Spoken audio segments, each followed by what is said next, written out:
Welcome into the Inquirer podcast. Jeremy Werner, Joey Wagner, here to recap and react to what was a very disappointing showing for Illinois. 31-24, lose to Purdue, and they have lost their grip in the Big Ten West. Need a lot of help to win the Big Ten West title, but that is basically out the door unless a lot of weird things happen here. Joey Wagner, I mean, the point is there's a lot of things we got to get into. Some really questionable calls by the referees certainly didn't help Illinois. But a team the last 2 weeks that has not looked like the team we saw during the 6-game winning streak, especially the 4 straight Big Ten wins.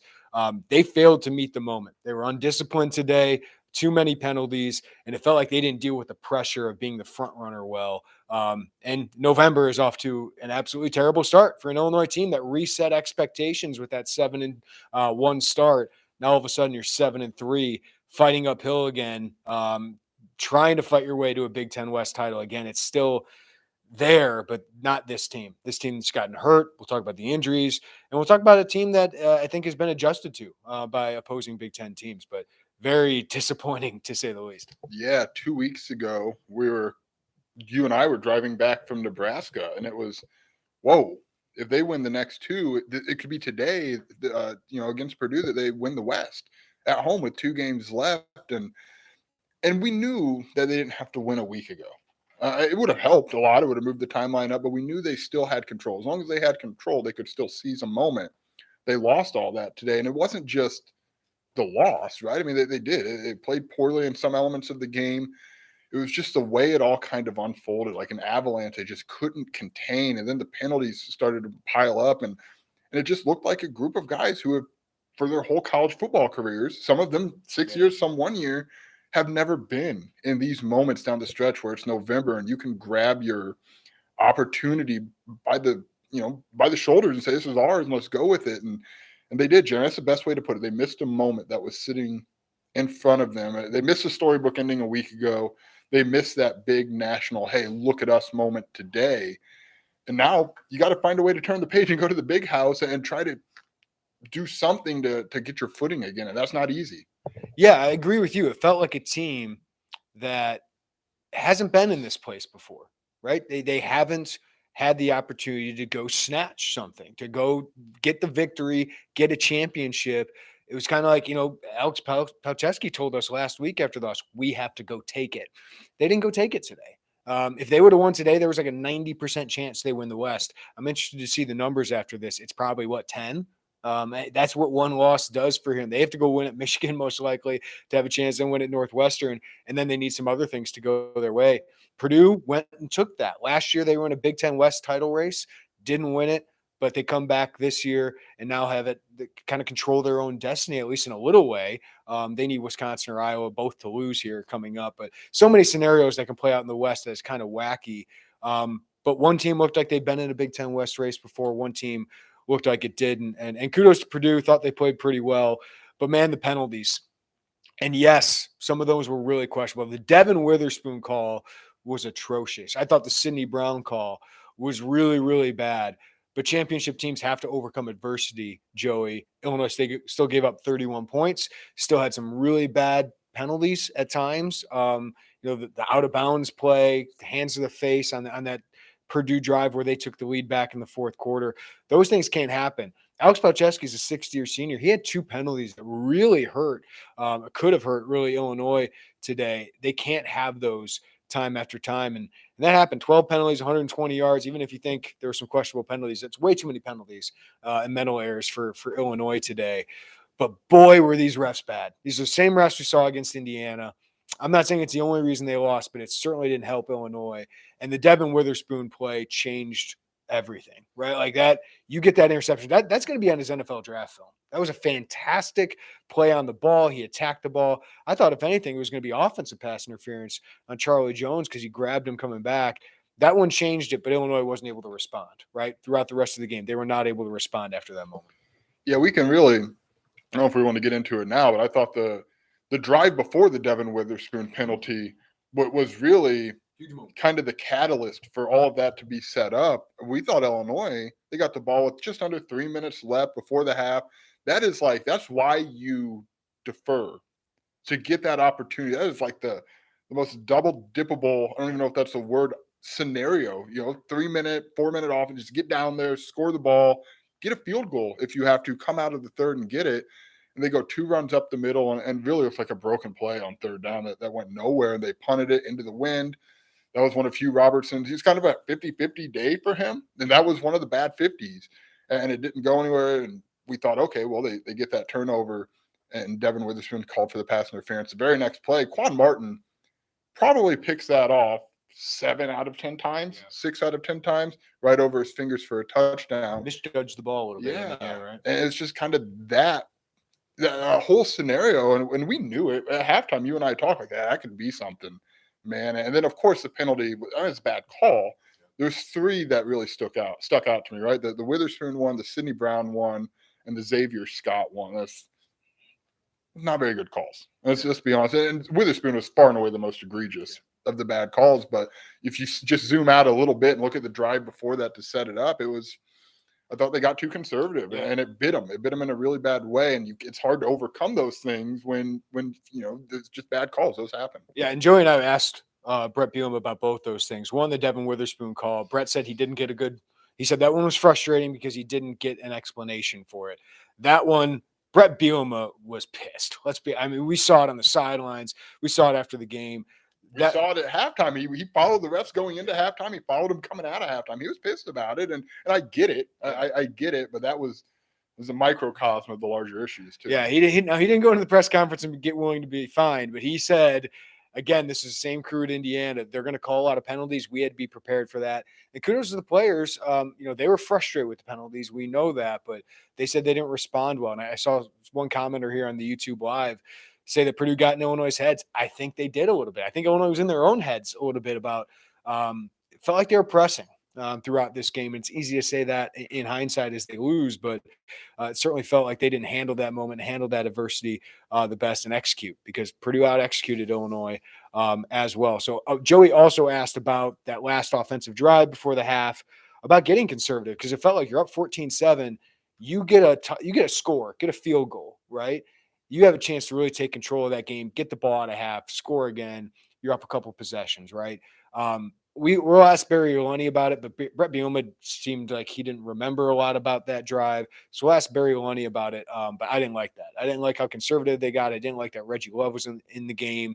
Just 2 runs right away. I thought, put the ball in Tommy DeVito's hands. I understand Chase Brown does need a rest. Put the ball in Tommy DeVito's hands. See if you can get something going. But they weren't able to do it. Weren't able to execute.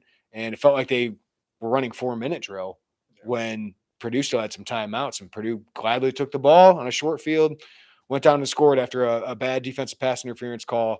As you said, Charlie Jones gets it right out of the outstretched hands of Quan Martin. Changed the game. Yeah, and I wouldn't know. You're right. Chase Brown needs a rest, and Purdue was stopping the run pretty well. Chase Brown didn't rush for 100 yards for the first time since before the Northwestern game a year ago, but it was just the first and second downs. I get it if you don't get what you need on first, and maybe on second, you should try to burn some time.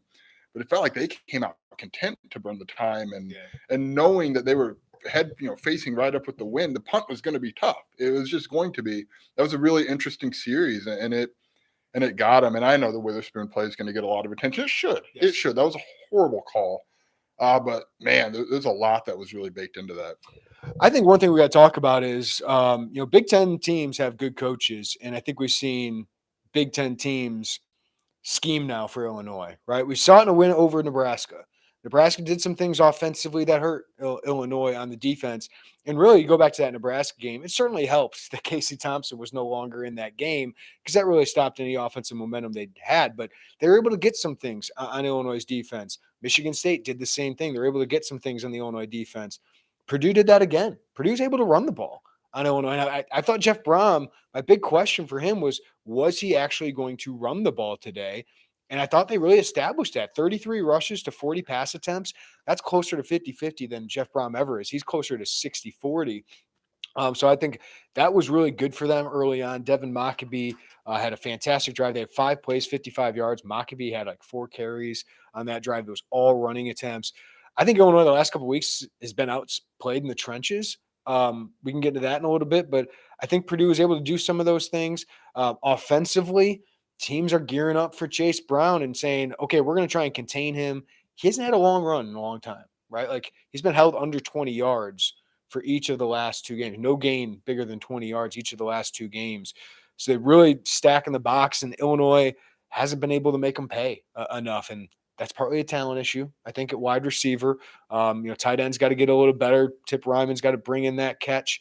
But I thought Tommy DeVito didn't have his best game. I thought this was his worst game in some time, just with some of his accuracy, some of his decision making. Not that he was bad, but Aiden O'Connell outplayed him today. Aiden O'Connell was really fantastic after that first pick. Yeah, it was really those 3 drives after the opening drive in particular that we noticed, like, man, this is Tommy DeVito's just missed. I think he missed 4 straight throws, and that's the last I looked. It could have been more, and it's just wasn't the rhythm. He wasn't the offense wasn't in a rhythm, and it's like when the running game gets stopped, it was kind of what's next? And Tommy DeVito can make those throws. That's what was surprising, to be honest. And he had a couple drives where it's like, oh shoot, there was a drive in the third quarter, and he answered. Illinois answered back a couple of times on those Purdue, but those 3 drives there, right after that opening score, it's like, man, you guys, where's the momentum to build? And Purdue was leaving the door ready. It was a missed field goal, a turnover on downs, I believe the pick, the Tyler Strain pick, and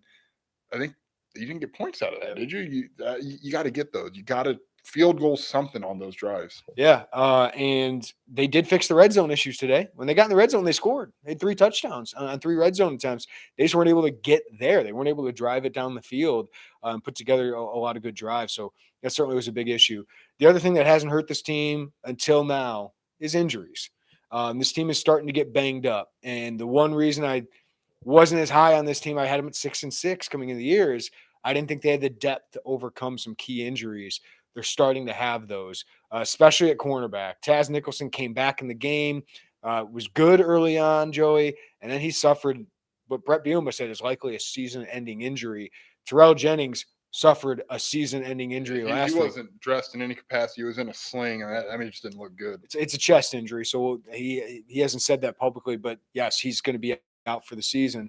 And then, you have Tyler Strain make a great play, then he leaves the game with a concussion. So you're putting Tyson Rooks, Xavier Scott in the game, moving Quan Martin to corner. So this team just doesn't have that depth quite yet. And now you're putting out against Purdue, a good passing team, you're putting these freshman corners in. And when I certainly miss Seth Coleman, I do think the lack of pass rush, part of it was because Purdue gets the ball out so quickly. And Aiden O'Connell gets the ball out quickly, and he made some good pre-snap reads. But he had 2 quarterback hits, no sacks today. Seth Coleman certainly would help there. And I thought Alec Bryant had a couple real misplays in the running game early on. That's where inexperience, the lack of depth really shows up. And then running back, right? Josh McCray, not able to go. He's got an ankle injury after that horse collar yesterday. They could really use him the last couple weeks. They could have used him all year, Joey, when we talk about red zone, giving Chase Brown a break. And then Chase Brown got nicked up today. We don't know what that injury was towards the end. You were watching him come off the field, Joey, but he's everything for their offense. And if you have an injury to Chase Brown, we see they don't have the running back depth right now. Yeah, he was walking gingerly off the field. I mean, there was a limp. We don't know. Brett Bielema didn't have an update on the severity of his injury. Can we zoom in just on cornerback real quick? The Witherspoon matchup with Charlie Jones was as fun as we thought it was going to be. They both got each other from time to time, but a serious question. Did Charlie Jones ever get Devin? I think he had 1 catch against Devin. Devin was fantastic against him. He just got called for 2 pass interferences on him. Will Devin Witherspoon get targeted again the rest of the year? No, seriously. And that's not like, I mean, he is playing well. But you got 2 true freshmen sitting on the other side of him unless you move Quan Martin out there. That's not, I mean, I think we obviously know the staff is high on the long-term potential of Tyson Rooks, of Elijah McCantos, of Xavier Scott. But if you don't have to throw towards that guy, every offensive coordinator from here on out is going to pick on the freshmen. And that's just the reality of not having the depth there. Could they have hit the portal harder?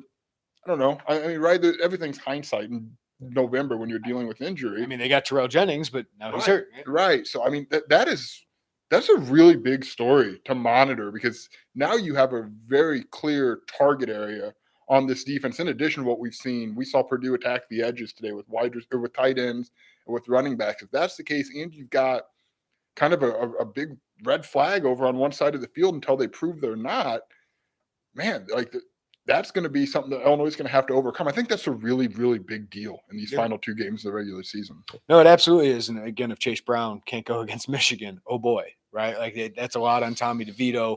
Who are you going to see at running back in the big house? Like that's a really, really tough place to play. So we'll see what happens there. But injuries finally hurting a team where they just can't afford injuries. And Brett Bielema said it afterwards, Joey. That's why recruiting is so important. And they did miss, like, they got some good players on campus the last couple of weeks. Malik Elsie, the 4-star Chicago Simeon wide receiver, was here. I'll share with you guys. Wisconsin commit, wide receiver Colin Dixon was on campus here today. So to get those guys on campus was a big deal. And they had some younger guys here on campus as well. So, but they weren't able to kind of take that next step, have that big moment here. They certainly have gotten into more battles here, but recruiting is going to be so important in this offseason, Joey, to continue to improve that depth and to develop that depth when you get the bowl practices of some of these young guys like those corners. I do want to add one more injury. We don't have an update, but Pat Bryant jogged to the locker room. The wide receiver made me think about that. I don't recall seeing him again for the rest of the game. So that's another one to monitor. And Jeremy, like, depth has been a thing all year. Go ahead. I want to mention a play. Miles Scott had the holding call. That's right. Chase Brown had a great run. Miles Scott kind of unnecessarily held. You just got to let go of your guy then. Pat Bryant might have been in the game on that play, making that block instead. So there's another, obviously a walk-on wide receiver compared to Pat Bryant. It's a big difference. Yeah, that's another. I mean, we knew depth was a concern. We knew it. We talked like, okay, I think the wide receivers have largely outproduced what we thought they would. We talked about, okay, what happens if X, Y, or Z, those injuries happen? Now they're starting to pile up. And I think Brett Bielema made a good point. It's at really key positions, right? Yeah. And it seems to be like the corners is kind of like an all on the corners right now. And Seth Coleman, he was a concussion protocol. I don't know what how long that's going to be. And they already have Ezekiel Holmes out, right? Like they're kind of getting attacked at these positions. Like running back, you can handle a little bit. If you had an offensive line injury, you can handle a little bit. But a lot of other places, corner, outside linebacker, have just been hit hard. Yeah, I don't know how. I guess you hope you're glad to see Northwestern at the end, right? Because they're not a very good team, and you prefer to see that in some, powerhouse. Man, they're adding up, and that's going to be probably the most important thing for us to monitor in these next 2 weeks is what the availability of some of these guys is. I want to get to your guys' questions, but I'm seeing some comments here, and I'll go with Mark here. Kind of sets it up. Going from playoff dark horse to all but eliminated from the Big Ten championship in 9 days is the most Illinois thing possible. Listen, I get that comment. I really do, because at the beginning of the season, if I would have told you Illinois was 7-3, 4-3 in the Big Ten with 2 weeks to play, you would have taken it. But when you get to 7-1, start off 4-1 in Big Ten play, and have all of this to play for in your grasp, and then you lose 2 games at home to a Michigan State team who was 3-5 at the time, to a Purdue team that had lost back-to-back games to 2 teams you have beaten. That's really disappointing. Like it should hurt. Like this is now the games you have to play for. And I talked to Josh Whitman on the field a little bit earlier. He said, "This is a big one." I go, "Yeah, this is what you wanted, right? Like you want to play for games like this, but it's stressful. And when you lose them, it's disappointing." So there's a comfort knowing you can have such a disappointing loss, but it doesn't make it any less disappointing because you could have played in the Big Ten championship game, and now you need so many things to go your way outside of just winning games yourself. And you missed a chance, I think, at potential more momentum in recruiting. Yeah, it's weird because all season we've talked about like, hey, it's time to recalibrate expectations. Yeah. And now I'm having like a crisis of my own words. It's like the other part of me thinks like, goodness gracious, you're still 7-3, but that's the reality. Is Illinois throughout the course of through really the month of October, that back end, that 6-week stretch, they recalibrated all of these expectations. So yeah, man, these do hurt, and it was 2 winnable home games, right? I mean, you were favored in both, heartily against Michigan State. It's 2 winnable games. That should hurt. And that's why this is a missed opportunity, and that's why it's the other part of it is like that's why I fight. It's like, well, it's still year 2 of Brett Bielema. Well, you change those expectations. You outperformed early, and now you've got to – I don't even know if outperformed. You just performed to a high level early, and now you've got to maintain what you've done. And now at this point, you got to flip the page and try to salvage something in these last 2, one of which is the number 3 team in the country. Yeah, going to be very difficult next week. So I think our most optimistic projection would be Illinois goes 1-1. So you get to 5-4. The only way you could win the West is if, right? Would it be Wisconsin and Purdue tie? There's got to be a 3-way tie, 4-way tie. So if Purdue wins both games, Illinois has no chance unless they beat Michigan, Northwestern, and like Wisconsin also wins. I don't even know if they have a chance then. So like the scenarios have to play out. We'll see how it goes. But Illinois likely lost the Big Ten West title the last 2 weeks. So that's very, very disappointing. Let's get to some of your comments.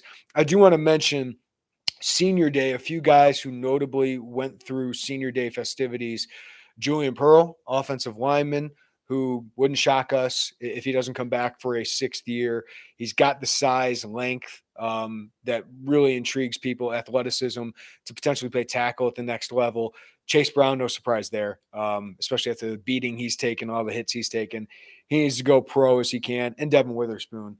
Those were the 3 biggest, I think, that I saw, right? Yeah, the other interesting one was Art Sikowski. Yeah. Look, it's not the same level of Devin Witherspoon as Chase Brown, but that is interesting as Illinois now figures out a quarterback carousel here in a couple, I guess we'll say a month and a half, 6 weeks. They will get a transfer quarterback. Right. We never thought otherwise, but right. Art Sikowski going through that doesn't necessarily mean Art Sikowski's not returning next year, right. But it is something to point out and it's something to note that he did, in fact, go through those ceremonies. So we'll see what that means moving forward. I thought that was interesting because I don't know that I came in necessarily expecting that. Yeah, another comment I will give, Josh McCray, I saw somebody put in the chat, he needs to redshirt. That's a possibility now, right? 3 games left with the bowl game at the very least. He's played 3 games, so he can play 1 more and still redshirt. That seems like a good possibility, I would imagine, at this point. He was in a walking boot today. We'll see where he's at, but I would imagine, Josh McCray is a very important part of this team. But given that Aiden Lawfrey was hurt this year, didn't have much of an impact, didn't get on the field, he's a guy you're counting on. Reggie Love, I don't think we've seen can be a number 1 back yet at the Big Ten. Running back is rising up my list of transfer portal possibilities because I think you can attract a really good one. And I think it's really important that you have a good, great player at that position. I think it's important for next year because we're seeing, man, how valuable Chase Brown is because, they shut him down a little bit and then all of a sudden Illinois really struggles to move the ball. Yeah, I'm with you. I don't know that how do I want to put it? Like, I don't know that you necessarily have. It's not like quarterback or defensive line. We think defensive line where you have to do this, but you also do have to maximize one of your 2 or 3 best pitches, right? And the great thing about the portal is you can maximize each position group. Like you can upgrade each position group. You don't have to count on, is Jordan Anderson going to have 100 carries next year? I don't think so. So if you had the opportunity to maximize competition and maximize every single year to be the best team you can be, I see Brett Bielema doing that. Yeah, Brett Bielema's not in the business of waiting around. Right? He's trying to win football games. And again, you have a really good pitch sitting there. I mean, you have a 15. I don't know what Chase is at right now.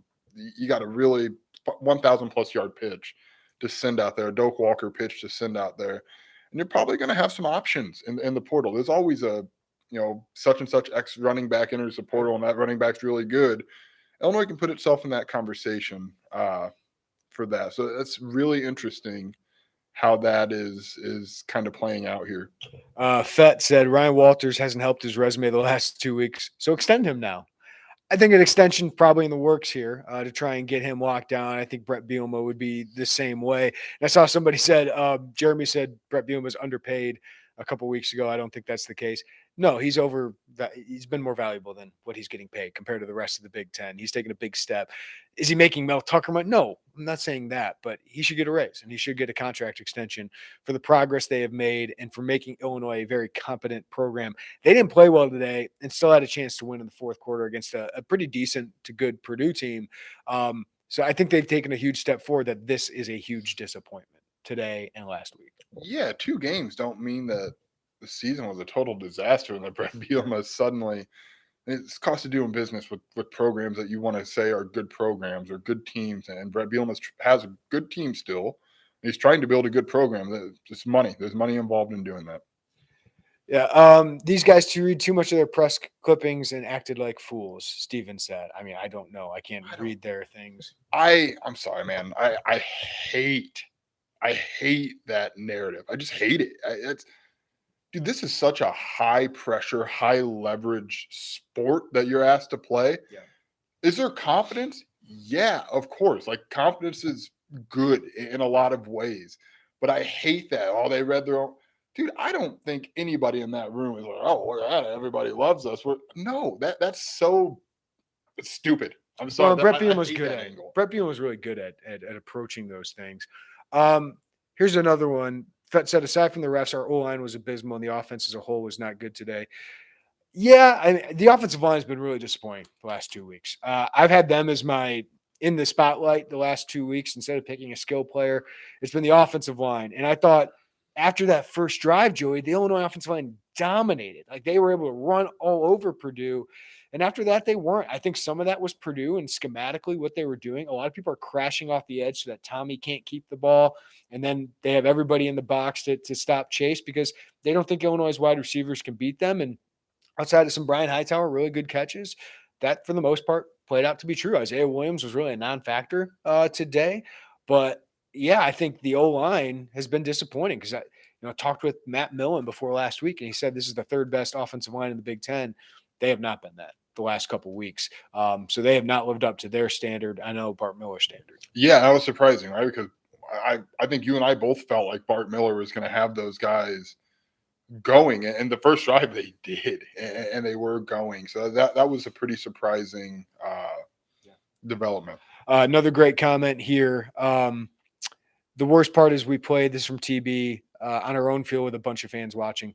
Yeah, you were undefeated at home before these 2 games, and you had a chance to clinch the Big Ten West at home. You didn't even get one step closer to clinching the Big Ten West. Absolutely, that's a disappointing because I feel for the fans that buy into this. Why wouldn't you after a 7-1 start? You got a couple opponents that you feel like you can beat at home. And Illinois just, again, they didn't meet the moment. So as an Illinois fan, you finally buy in, you put your heart into it, and then it's disappointment. So that's why everyone says it's Illinois again.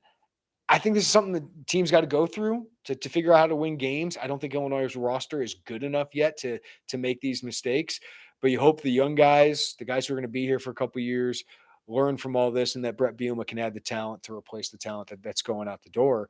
But it's hard to win Big Ten championships, even in the West, even at that JV level in the Big Ten, if you want to call it that. Like, there's good teams. There's good teams and there's good coaches in the Big Ten. Illinois didn't play well enough, and they're not talented enough and deep enough to overcome mistakes and injuries. Yeah, I think when you're the point, like they don't have a talented enough roster right now, I think is a good point because I think they have talented enough starters. Yes. Like I think that's a really big line to draw. Like they have talented enough starters. I don't think anybody, no coach in the Big Ten, no one who watches Illinois would argue that depth again, like we have talked about. That's not an excuse for the 12 penalties. Those are inexcusable. The missed executions, that's just mistakes. Mm-hmm. But by and large, the roster, the depth, that also plays into it. TB, if Illinois beats UM next week and ruins all the hype for the Ohio State-Michigan game, then all is forgotten. Plus, it'll make the basketball games even better. Yeah, it's going to be very tough. Michigan's really good, and they're deep, and they're physical. They're big. That's going to be a very tough game, and we'll have to see who actually can play in that game because Michigan's got the horses, man. And I can't wait for that Michigan-Ohio State game because I think Michigan is at Ohio State's level. I really do. They were last year. I think they are again today. Next week's your toughest opponent and probably your toughest environment of the season. Yeah. I mean, there's kind of an air about the Big House too, right? Like it's just a tough operator. Can I read one? No, now maybe the hope is they got nothing to lose. Yeah. They got nothing to lose. There's no pressure on them because they're going to be 20-point underdogs probably next week. Go ahead. I just want not the right hire. Just jumps off the page of stupidity. I'm sorry. Yeah.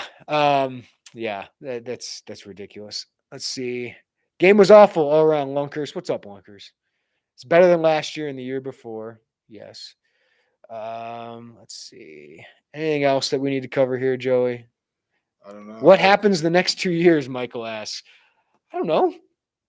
There's so much to play out year to year of what a roster looks like. I got big questions about the quarterback. I got big questions about how they rebuild a defensive line. But Keith Randolph not going through senior day today, I don't think he's ready to be a for sure NFL draft pick. Johnny Newton's got a big decision in front of him, Joey. Devin Witherspoon certainly gone. Chase Brown certainly gone. Seems like Julian Pearl is probably leaning that way. I don't think the Isaiah Adams to the NFL thing is going to happen quite this year. I think he needs to come back for another year. I think they'll add some JUCO offensive linemen. They'll add some guys in the portal. And they just need to continue to add talent and get the right quarterback again, because they got the right quarterback this past year. Even if Tommy didn't have his best game today, I thought he'd give him a chance. Yeah, what happens the next 2 years, in all honesty, is you've got to nail the portal until your guys, your high school guys, are ready to go. And that we just haven't seen Illinois nail the portal and all. They absolutely hit a home run with Tommy DeVito. Yes. No one in their right mind should argue that. I mean, you want to see the other guys they've added have been depth pieces. They've been competition pieces. They need to land some guys that can be some of their best players next year. Some of their best players next year are probably going to have to come from the portal. That's why I think running back because they need a playmaker. They need another playmaker.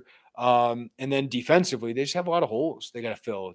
Johnny Newton's a massive hole they have to fill. Devin Witherspoon's a massive hole they have to fill. So whether that's the JUCO or the transfer portal, they need to start getting more talent. Now, you don't want to have to sacrifice culture things because of that. And I think Brett Bielema has been very careful about we need to set the right culture here and get the right guys. But you also need some guys who have next level talent. And maybe you can get more of those guys because you've won. You've shown some great things on the field this year. Yeah, I think that's the other point I want to make. And we touched on it earlier. Maximize your pitches. And that's not just the portal. That's, hey, our wide receivers are performing better. Maximize your pitches in the high school trail. Like that, you have attractive pitches. And I know the loss is disappointing. Maybe people don't want to hear that. But there are positions that you have pitches that are better than they were a year ago, objectively and arguably.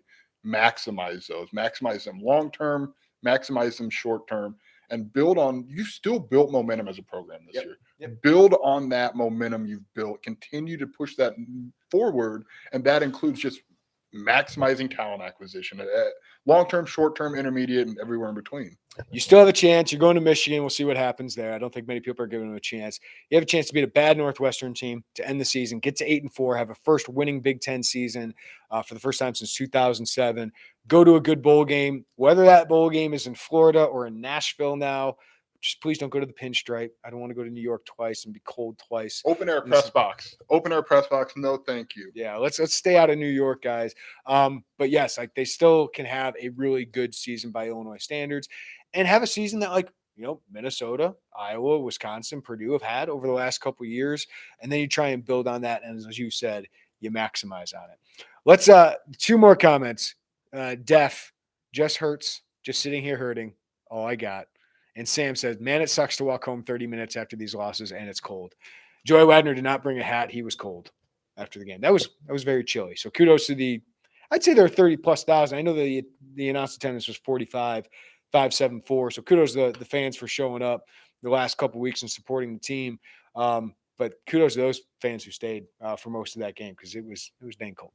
It was pretty cold. And shall we give our guys, the TV guys on the beat, a hard time. You gonna give it to them? Shout out to them, man. Dude, it was cold. I guess it's November 12th, so we shouldn't be surprised. It just kind of snuck up because we were in shorts at media earlier this week. But yeah, man, shout out to people who bought in. I know it hurts, but shout out to people who bought in and stuck with a game that was frustrating. I mean, it was close. It was always a one possession game until that field goal. Yeah. But it was maddening, man. It was maddening, and stuck with it. And I know it's a low bar, but you got to have a bar somewhere, right? Frustrating 2 weeks for Illinois football. Brett Bielema didn't really mince words about that. They missed an opportunity and keep coming back to it. They missed their moment to potentially really break through and control their own destiny for a Big Ten West title, something they've never done. Purdue took a hold of that. Wisconsin, Iowa have a chance. I'm not sure what the score of that game is right now, but Illinois still has 2 opportunities to play, improve their bowl standing, beat a rival against Northwestern. Right now, Iowa's up 14-10 in what is a very important game in the Big Ten West, because there could be 4 teams tied atop the Big Ten West after this game. Thank you to everybody for joining us on the live YouTube stream. We appreciate you guys. I know it's a disappointing result, but thanks for hanging out with us. Hopefully we provided at least, what's the word I'm looking for? Like therapeutic, a therapeutic 34 minutes here. Yeah. So hopefully we provide that. We'll do this after the basketball games as well. Derek Piper and I will be in Vegas this coming week. Joey will be up at Michigan, so we'll have you covered there. Give us a follow wherever you get your podcast. Subscribe to us, rate us, review us. We appreciate that. We'll have plenty of content coming up, both football and basketball, at Illini Inquirer after this busy weekend. Everybody take care of each other. Have a great day. We'll talk to you next time right here on the Illini Inquirer podcast.